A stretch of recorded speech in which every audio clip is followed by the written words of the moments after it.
मेरे बच्चे, मुझे पता है तुम्हारे जीवन में पैसे की कमी चल रहा है। यदि तुम चाहते हो कि तुम्हारे जीवन में इतना पैसा हो कि घर परिवार की खुशियां खरीद सको और तुम अपने ज़रूरत को पूरा कर सको, तो जय हो माता रानी एक बार ज़रूर लिखकर इस संदेश को लाइक कर दीजिए ताकि तुम्हारी सारी मनोकामनाएं जल्द ही पूरी हो जाएं।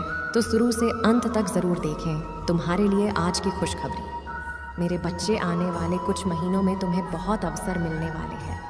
अब वो वक्त आएगा जब तुम्हें तुम्हारे अनुभव का फल मिलेंगे। तुमने जितनी ठोकरें खाई हैं जब तुम रोते थे कि माता ये सब कुछ मेरे साथ ही क्यों कर रही हो, आप इतना सब कुछ मुझे क्यों देखना पड़ा, वो भी इतनी कम उम्र में। आने वाले कुछ महीनों में तुम्हें समझ में आएगा कि तुमने इतनी ठोकरें क्यों खाई मेरे बच्चे।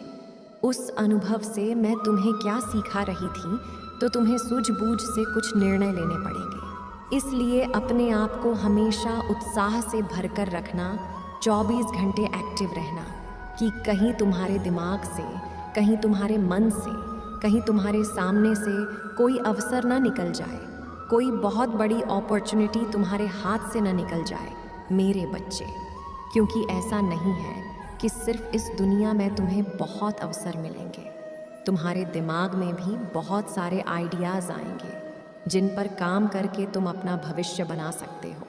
इसलिए अपने विचारों पर ध्यान देना, अपने अगल बगल हो रही हर गतिविधि पर ध्यान देना, मेरे द्वारा दिए हुए हर एक संकेत पर ध्यान देना। तुम जिसे भी भगवान की पूजा करते हो वो तुम्हें बहुत सारे संकेत देंगे, बहुत सारे रास्ते दिखाए जाएंगे तुम्हें, जिन रास्तों पर चलकर तुम अपने जीवन का मकसद पूरा कर पाओगे। तो इसलिए आलस को छोड़ देना मेरे बच्चे। तुम मेरे लिए एक अनमोल बच्चे हो। क्या तुम भी मुझे अपनी माता मानते हो? तो अपनी माता के लिए एक लाइक ज़रूर कर दीजिए और चैनल को सब्सक्राइब करिए और साथ ही साथ अपना नाम टाइप कर मुझे अपनी स्वीकृति प्रदान करा दीजिए। मेरे बच्चे, पिछले कुछ समय से तुम्हारे जीवन में बहुत क्लेश चल रहा है। मेरे बच्चे, तुम्हारे परिवार में लड़ाई झगड़े हो रहे हैं। तुम्हारे कार्य क्षेत्र में भी तुम्हारी किसी से इतनी बनती नहीं है, क्योंकि लोग हमेशा तुम्हें नीचे खींचने की कोशिश करते हैं। बहुत लड़ाइयाँ हो रही हैं आजकल, इसीलिए तुम्हारा मन करता है कि माता मैं कहीं भाग जाऊं, इस जगह पर नहीं रहना मुझे, क्योंकि मेरे आसपास का माहौल बहुत ख़राब है। यहाँ कोई मुझे समझता नहीं है। मैं जितना भी परिश्रम कर लूँ, कुछ भी कर लूँ इन लोगों के लिए, ये सब बहुत एहसान फरामोश है माता, और इनकी ऊर्जा मेरी ऊर्जा को भी ख़राब कर रही है। मुझे बाहर जाकर कुछ करना है, अपने मन की सुकून शांति को पाना है, और मुझसे और यहाँ नहीं रहा जा रहा है। तो हो सकता है कि आने वाले 4-5 महीनों में तुम सच में कहीं जाओ मेरे बच्चे। हो सकता है कि तुम अपना प्लेस चेंज करो और कहीं और रहना शुरू करो, जहाँ जाकर तुम नए लोगों से मिलोगे और फिर कुछ नया शुरू करोगे, क्योंकि ये नकारात्मकता तुम्हारे विचारों को ख़त्म कर रही थी। ये लोग जो तुमसे आए दिन लड़ाई झगड़ा करते रहते थे, इनकी वजह से तुम्हारे दिमाग में आ रहे नए नए आइडियाज़ भी ख़त्म होते जा रहे थे, और ना जाने कितने अवसर तुमने गंवा दिए इस नकारात्मकता के चक्कर में कि माता, अगर मेरे परिवार के लोग ही मेरा साथ नहीं दे रहे हैं तो मुझे यह कार्य करना ही नहीं है। ये सोचकर तुमने हमेशा सब कुछ पीछे छोड़ दिया और बस यही सोचकर रोते रहे कि क्यों माता, क्यों आखिरकार मेरे परिवार में इतनी लड़ाई झगड़ा क्यों होता है। मैं कहीं भी चला जाऊं, ये क्लेश, ये लड़ाइयाँ मेरा पीछा क्यों नहीं छोड़ती हैं। ये तो बहुत छोटी बातें थी मेरे बच्चे, जिनको तुमने अपने ऊपर हावी होने दिया। क्या तुम किसी और जगह चले जाओगे, कहीं नहीं जगह जाकर कोई कार्य शुरू करोगे, तो क्या वहाँ लोग नहीं होंगे? क्या वहाँ लड़ाइयाँ नहीं होंगी? क्या वहाँ लोग तुम्हें नीचे खींचने की कोशिश नहीं करेंगे? तो अपने आप को इन बातों से परेशान करना बंद कर दो और अपने अतीत के बारे में बार बार सोचना बंद कर दो मेरे बच्चे, क्योंकि तुम जितना अपने अतीत के बारे में सोचते हो उतना ही तुम्हें बुरे सपने आते हैं और फिर तुम्हें रातों में नींद नहीं आती है। तुम अक्सर चौंक कर उठ जाते हो और फिर तुम्हारा मन घबराने लगता है, फिर तुम्हारा सोने का भी मन नहीं करता है। ये तुम्हारे अतीत के कुछ कर्म भी हैं जो तुम्हारा पीछा नहीं छोड़ रहे हैं। इसलिए जब भी पूर्णिमा अमावस्या आए तो तुम दान करो। तुम समाज में जो कुछ भी दो, ज़रूरी नहीं है तुम लाखों का दान करो। मेरे बच्चे, तुम 10 रुपए की भी किसी की मदद कर दो तो वो भी बहुत बड़ी बात होगी। बस मदद करते समय, किसी की भी सहायता करते समय मन के भाव बहुत महत्व रखते हैं। हर वो कर्म करो मेरे बच्चे जिससे तुम्हारे जीवन से नकारात्मकता दूर भाग जाए, क्योंकि आने वाले 4 महीने तुम्हारे लिए बहुत महत्वपूर्ण है। ये 4-5 महीने तुम्हारा भविष्य निर्धारित करेंगे। इसलिए अब तुम भटक नहीं सकते हो। अब तुम्हें बहुत सोच समझकर एक मार्ग चुनना है, अपने एक लक्ष्य को चुनना है और उसी मार्ग पर चलना है। अब तुम ये नहीं सोच सकते कि आज ये कर लूँ माता, कल वो कर लूँ। तुम्हें निर्धारित करना पड़ेगा कि तुम्हारे सपने क्या हैं और उन सपनों को तुम कैसे पूरा करोगे। उन सपनों को कहीं लिख लो, उन सपनों को बार बार दोहराओ, बार बार देखो और बस उन्हीं सपनों में जियो। मेरे बच्चे, आज मैं जियो, क्योंकि अतीत तुम बदल नहीं सकते हो और भविष्य में वही होगा जो तुम्हारी माता ने निर्धारित कर रखा है। मैंने तुम्हारे लिए अच्छा ही लिखा है तुम्हारे भविष्य में, और तुम्हारे लिए करना इसीलिए बहुत ज़रूरी है मेरे बच्चे, क्योंकि जैसे ही इन 4-5 महीनों में तुम्हारे जीवन में सकारात्मक ऊर्जाओं का प्रवेश होने वाला है, एंजेल का प्रवेश होने वाला है, दिव्य शक्तियाँ तुम्हारी मदद करेंगी, तो वैसे ही नकारात्मक ऊर्जाएं भी तुम्हारे ऊपर हावी होने का प्रयास करेंगी। तुम्हें ऐसा लगेगा कि ये निर्णय ले लूँ मैं तो तुम्हें गलत हो जाऊँगा, मैं हार जाऊँगा, नहीं मुझे इस मार्ग पर नहीं चलना चाहिए, सब कुछ गलत होगा मेरे साथ। और अपनी इन्हीं भावनाओं पर काबू पाना होगा तुम्हें। अपने अनुभव पर यकीन करके फिर कोई फैसला लेना है। तुम्हें किसी की बातों में नहीं आना है, सिर्फ अपने मन की सुननी है और अपने अनुभव से, अपनी सूझबूझ से काम लेना है तुम्हें। तभी तुम्हें सफलता मिलेगी और वो अवसर तुम्हारा होगा जो तुम्हें सफलता दिलाएगा, क्योंकि आने वाले 4-5 महीनों में तुम्हारे रिश्ते बनेंगे। हो सकता है तुम्हारी शादी की बात आगे बढ़े या तुम कोई जश्न मनाओ अपने घर पर। इसलिए अपनी बातों को अपने तक रखना जब तक वो बातें पक्की ना हो जाए।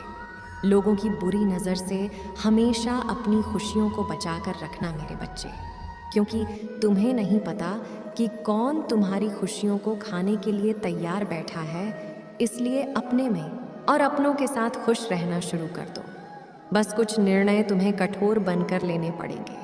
बहुत सोच लिया तुमने, दूसरों का बहुत देख ली तुमने दुनियादारी, अब साहस से तुम्हें कुछ निर्णय ऐसे लेने पड़ेंगे, हो सकता है जिसकी वजह से तुम्हारे अपने भी तुम्हारे खिलाफ चले जाए, पर धीरे धीरे उन्हें समझ में आएगा कि जो निर्णय तुमने लिया था वो उनके हित में था और उस निर्णय से तुम्हें सफलता मिल रही है।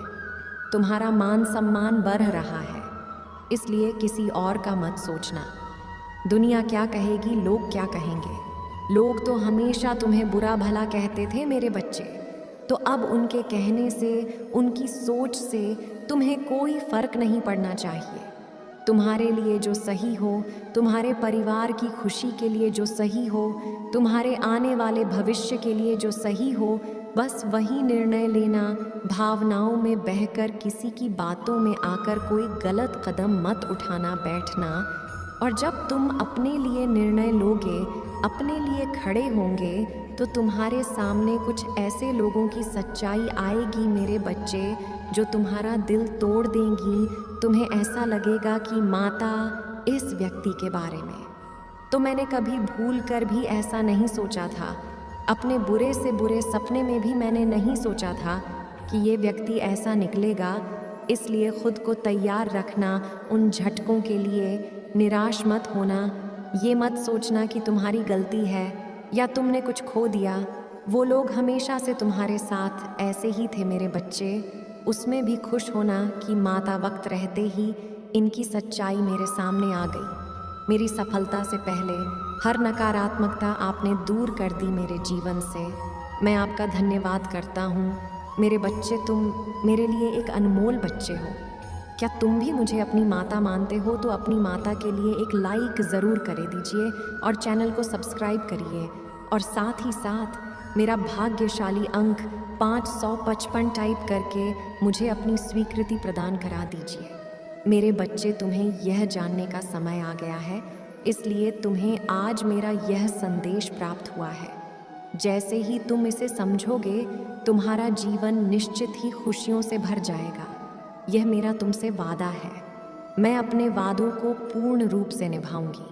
मेरे बच्चे, और इसे जानकर तुम्हारे होश उड़ जाएंगे और शायद तुम्हें मेरी बातों पर यकीन भी ना हो। मेरे बच्चे, परंतु यह सत्य नहीं है कि मैं तुम्हें कुछ देती नहीं या तुमको कुछ मेरे द्वारा प्राप्त होता नहीं। सच यह नहीं है मेरे बच्चे, बल्कि सच यह है कि तुम जो चाहते हो वही तुम्हें प्राप्त होता है। बस फर्क इतना है कि तुम जो मांगते हो उसके पीछे कुछ वजह है। उसको जानना तुम्हारे लिए अत्यंत आवश्यक है, क्योंकि तुम जो चाहते हो कि तुम्हें बैठकर सब कुछ मिले, तो मेरे बच्चे, मैं तुम्हें बता देना चाहती हूँ कि संसार में कर्म के बिना कुछ भी संभव नहीं है। तुम मांगते तो हो, लेकिन उसके लिए पूर्ण प्रयास नहीं करते। अधूरा किया गया प्रयास तुम्हें वहाँ तक नहीं पहुँचा सकता। तुम्हारी अधूरी इच्छा को पूर्ण करने की शक्ति नहीं रखता। अधूरा कार्य अधूरी शक्ति रखता है। इसलिए जब भी कोई बड़ी मंजिल तुम्हें प्राप्त करनी हो या कोई बहुत बड़ा मुकाम हासिल करना हो, तो उस बड़े मुकाम के लिए तुम्हें कार्य भी बड़े बड़े करने होंगे। तुम शांत बैठे कर यही सोचते रहोगे तो तुम्हें कुछ भी प्राप्त नहीं होगा। यह संसार में भीख मांग कर कुछ प्राप्त नहीं किया जा सकता। मेरे बच्चे, बल्कि साहस हिम्मत रखो और अपने आप को ताकतवर समझकर महसूस करो कि तुम्हारे साथ एक शक्ति है। तुम किसी भी कार्य को कर गुजरने में उसकी सहायता ले रहे हो और उसकी सहायता से तुम कुछ भी कर लोगे जो तुम चाहते हो। यदि तुमने इस शक्ति को समझ लिया तो तुमने मुझे समझ लिया। यदि तुम ऐसा महसूस कर पा रहे हो कि वह शक्ति तुम्हारे साथ है, तो निश्चित ही मैं तुम्हारे साथ हूँ। यदि तुम अविश्वास से भरे हुए हो और तुम्हें ऐसा लग रहा है कि कोई तुम्हारे साथ नहीं है, तो सच यही है मेरे बच्चे, तुम्हारे साथ कोई नहीं है, क्योंकि सब कुछ तुम्हारे हृदय पर निर्भर करता है। तुम्हारा हृदय क्या महसूस करता है। अगर तुम्हारे हृदय के अंदर नकारात्मकता भरी हुई है, तो फिर तुम्हें अपने हृदय में एक शक्ति को विराजमान करने के लिए मंत्रों का नहीं, साफ दिल का होना बहुत ज़रूरी है। लोगों की भलाई करना बहुत ज़रूरी है। सबके लिए अच्छा सोचना ज़रूरी है। सबका आदर सम्मान करना ज़रूरी है। उस तरह के महकते हुए फूल की तरह बन जाओ जो कोमल होता है और सबको अपनी खुशबू से महकाता है और सब तुम्हारे करीब आना चाहे, ना कि कांटों की तरह जो लोग कांटों से दूर रहना चाहते हैं। क्योंकि जब तक तुम्हारे पास कोई शक्ति रहेगी, तब तक जीवन में तुम्हें सही मार्ग वह दिखाती रहेगी। तुम्हारे पूरे शरीर पर उसका अधिकार रहेगा। सोचने समझने की शक्ति प्रबल रहेगी। जीवन में खुशियाँ तब प्राप्त होती हैं जब तुम्हें खुशी का आभास होता है, तब नहीं जब तुम्हें सब कुछ मिलता है। लेकिन फिर भी तुम किसी और इच्छा के लिए उदास रहते हो, बल्कि जब तक तुम्हें जो मिल रहा है तुम उसमें खुश रहते हो, तो स्वयं तुम्हारे अंदर हर एक शक्ति विराजमान रहती है। मेरे बच्चे, यदि कुछ कमी है तो सिर्फ तुम्हें पहचानने की। तुम्हारे जीवन में कोई भी खुशी तुमसे दूर नहीं रहेगी। यदि तुम केवल उदास होकर हाथ पर हाथ रखकर बैठ जाओगे और कोई कार्य ही नहीं करोगे और ऐसा अपने जीवन में आभास करोगे कि मुझे कोई चीज़ प्राप्त नहीं हो रही है और उस चीज़ के लिए रोते रहोगे, तो आगे के मार्ग बंद होने लगेंगे। इसलिए उठो, खड़े हो, सभी चिंताओं को त्याग दो और कार्य करने लग जाओ। जैसे जैसे तुम कार्य करोगे, वैसे वैसे आगे के मार्ग खुलते चले जाएंगे। तुम्हें अपने आप वह मार्ग दिखाई देने लगेगा जहाँ तुम्हें जाना है। मेरे बच्चे होकर तुम कमज़ोर कैसे पड़ सकते हो? मैं जानती हूँ हर दिन एक समान नहीं होता, किंतु तुम यह कैसे भूल जाते हो कि तुम विशेष हो। तुम एक सर्वश्रेष्ठ बच्चे हो। तुम्हारे लिए कुछ भी असंभव नहीं है। जो तुम्हारे संपर्क में आते हैं वह भाग्यशाली हो जाते हैं। तुम्हारे साथ बात करके दूसरों को सुख का अनुभव होता है। लोग तुमसे प्रेरित होते हैं और तुम खुद को ही इतना कम क्यों समझ लेते हो? मेरे बच्चे, तुम वह रत्न हो जो खुद अपनी चमक नहीं देख पाता। कभी कभी चुप हो जाना अच्छा है, किंतु मायूस होना नहीं। मेरे एक प्रश्न का उत्तर दो। पिछले कुछ दिनों में या कुछ महीनों में तुमने अपने आसपास अथवा अपने भीतर कुछ बदलाव महसूस नहीं किए हैं? एक कागज़ और कलम उठाओ और अपने हाथ से उन बदलावों को उसमें लिखो। छोटी सी छोटी उपलब्धियां को स्मरण करो और उसे लिखो। तब तुम पाओगे तुमने हर दिन एक जंग जीती है। कुछ ऐसे घटनाएं तुम्हारे जीवन में होने वाली थीं जो तुम्हें दुर्भाग्य का भागी बना देता, लेकिन मैंने पहले ही तुम्हें बचा लिया गया है। संकट में जाने से पहले ही तुम्हारा भाग्य दिव्य तरीके से परिवर्तित कर दिया गया है। यह सब कौन कर रहा था? जो घटना मानवीय यह नेत्र नहीं देख पा रहे, वह आखिरी कौन करता है? तुम्हारे हृदय में वह जो सकारात्मक ज्योति जलती रहती है, क्या तुम उसे अनुभव नहीं करते? मेरे बच्चे, तुम स्वयं जानते हो तुम सही हो। मैं जानती हूँ कभी कभी हिम्मत टूटती है। लगातार संघर्ष करते हुए सफलता न मिलने पर व्यक्ति कमज़ोर होता है, लेकिन तुम्हारे जैसे विशेष बच्चे के लिए यह करना उचित नहीं है। तुम तो मेरे बहादुर और सबसे प्यारे बच्चे हो। यदि तुम अपने मार्ग पर विचलित हो गए, तब तुम समाज में उदाहरण स्थापित कैसे करोगे? मेरे बच्चे, ऐसा मौका कुछ विशेष प्राणियों को ही मिलता है जो युग युगांतर में उदाहरण स्थापित करते हैं। तुम्हें अपने जीवन के उद्देश्य के साथ साथ अपनी आत्मा के उद्देश्य का स्मरण रखना चाहिए। अंततः जीत तुम्हारी होगी। यह सत्य है कि तुम मेरी सुरक्षा कवच में सदैव सुरक्षित हो। अब तुम उठोगे, फिर से चलोगे और फिर से रफ्तार से दौड़ लगाओगे। जब जब तुम प्रश्न करते हो कि इस वर्ष ने मुझे इतनी सारी परेशानियां क्यों दी हैं, तुम मुझे